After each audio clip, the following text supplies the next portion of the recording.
Osmosis adalah proses perpindahan larutan dari yang memiliki konsentrasi zat terlarut lebih rendah ke konsentrasi yang lebih tinggi melalui membran semi-permeabel. Dalam bahasa simpelnya, dari yang lebih encer ke yang lebih pekat. Tekanan yang dapat menghentikan proses osmosis ini disebut dengan tekanan osmotik larutan, dilambangkan dengan P. Tekanan ini berbanding lurus dengan konsentrasi molar zat dan tetapan kesetaraan K. Pada larutan encer, tetapan kesetaraan K sama dengan RT, di mana R adalah tetapan gas ideal dan T suhu mutlak dalam Kelvin. Oleh karena itu, tekanan osmotik larutan dapat dinyatakan dengan P sama dengan mRT. Dengan P adalah tekanan osmotik, M molaritas larutan, R tetapan gas ideal yaitu 0,082 liter atm per mol Kelvin, dan T suhu dalam Kelvin. Karena konsentrasi suatu zat adalah mol per volume, persamaan ini bisa ditulis juga P sama dengan N per V kali RT. Contoh soal, berapakah tekanan osmotik air yang dibuat dari 12 gram glukosa dalam 300 ml air?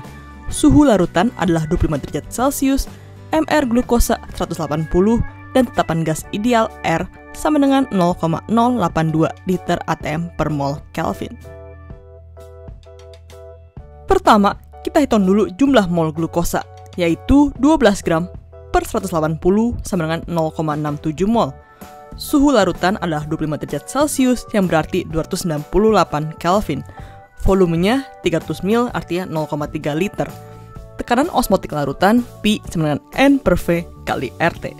Jadi sama dengan 0,67 per 0,3 kali 0,082 kali 298 sama dengan 54,57 atm.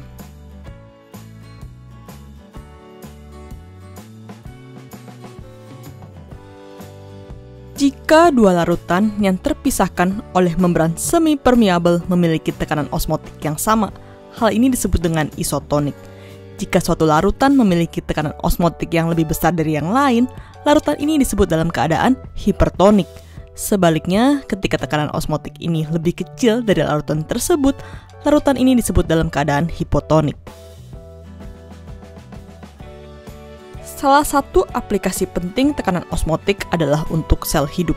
Ketika sel ini diletakkan pada larutan hipertonik atau lebih pekat, cairan akan keluar dari sel sehingga sel mengerut. Keadaan ini disebut krenasi. Sebaliknya, ketika sel ini ditempatkan ke dalam larutan hipotonik atau lebih encer, cairan dari luar akan masuk ke dalam sel. Akibatnya, sel dapat pecah. Jadi, jika seseorang membutuhkan pengganti cairan tubuh seperti infus, konsentrasi infus harus isotonik dengan cairan dalam tubuh untuk mencegah sel krenasi atau pecah. Ada pertanyaan? Langsung email aja ke smarterindo@yahoo.com atau bisa ke Facebook atau ASFM.